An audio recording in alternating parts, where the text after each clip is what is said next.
genre. Sinusulat na yan ni Miss Mel, lahat ng mga rom-com movies na sikat. So, sobrang we are in good hands. So, sana po manood po kayo. Kakaibang Erich po ang makikita dito. Sobrang iba sa mga yung mga dramatic roles niya dito. Makikita yung totoong side niya, yung kalog side niya. And then kung ano si Daniel sa Big Brother, mas lalong may love kayo kay Phil. And syempre, of course, at alam mo sinasabi. Direct Dick. Thank you, Direct Ted. Direct Dick Lindayan. Sana po abangan nyo sa next Monday na po, Be My Lady. Lahat po ng sangkap nandito, comedy, drama, and yung masaya lang po ang mapapanood nyo pag pinanood nyo po yung Be My Lady. Maraming salamat po. Maraming salamat, Direct Dick Lindayan. Siyempre, MJ. Ayun po, pinaghihirapan po namin to, tsaka sana po supportahan po ninyo. Dahil marami po kayong makukuha mga lesson po dito, hindi lang po sa family, kundi sa amin po kung paano po yung pagiging magkakaibigan ng isang Pilipino. Po yan ang No Direction, Nonoy Froilan, and si Miss Yayo Aguila po nandito rin, kasama po namin. Yun po, maraming salamat. Pinaghihirapan po namin to everyday na taping. Salamat po.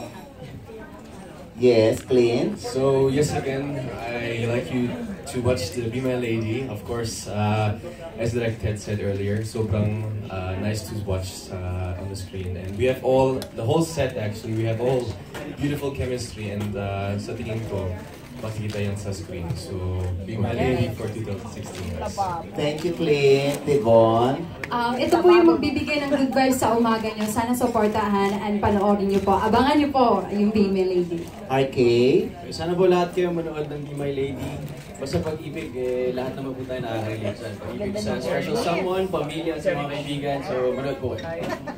And sana manood po kayo ng Be My Lady.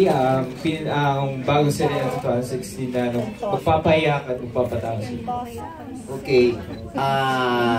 Direct Alcantay.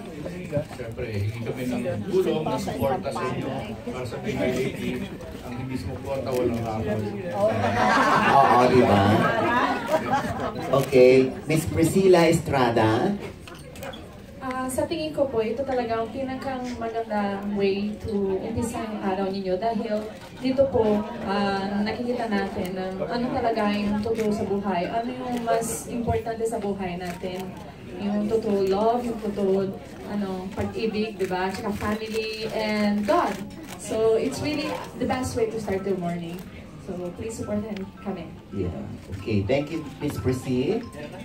Miss Janice de Belen. Sana po supportahan nyo ang Be My Lady, especially ang Dan Rich at ang John Free. Supportahan natin ito. Kaya sabi ni Bes, gwapo daw kasi siya. Okay. And let Be My Lady start the year right for you. Start the year of positivity, of love for family, love in general, love of country, especially this year. And, diba, sana ganun parati. Puro love lang. Thank you, Miss Janice. Miss Erich Gonzalez.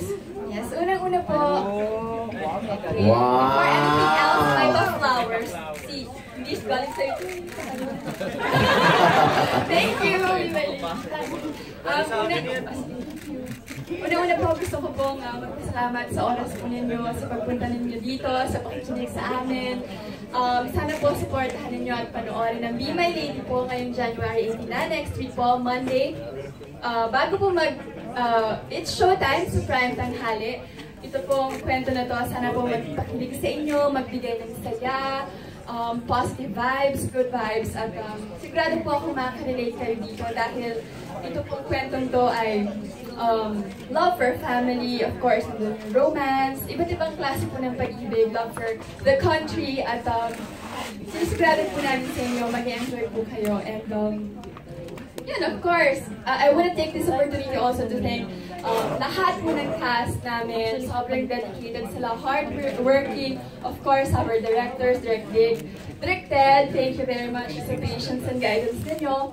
And of course, Direct RSP, Tita Mel, yung mga writers po namin, Miss Aggie, thank you so much. And yun, once again, sana po supportan nyo ang Be My Lady. Yes, Dan. Sinabi niya lahat eh. Hashtag na lang, Don Rich na lang. Dan Rich. Maraming salamat po sa inyong lahat. First for coming here, di ba?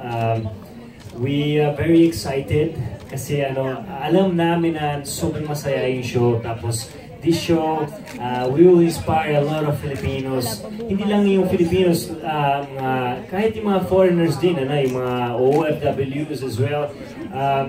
This show, sobrang positive, sobrang masaya. I'm sure it will make your day better, and lalo maging inspired kayo sa mga pag-ibig, sa love life, at sa pamilya, di ba? Kasi maraming natutunan namin sa mga eksenas namin, and I'm sure maraming natutunan nyo. Yan. Okay, Salamat. thank you. Yan po ang cast ng Be My Lady. Palakpakan po natin. At syempre, ito na po, magpaparaffle po tayo. Ayan, mga flowers for Janice, for Prissy, for Karen at Devo.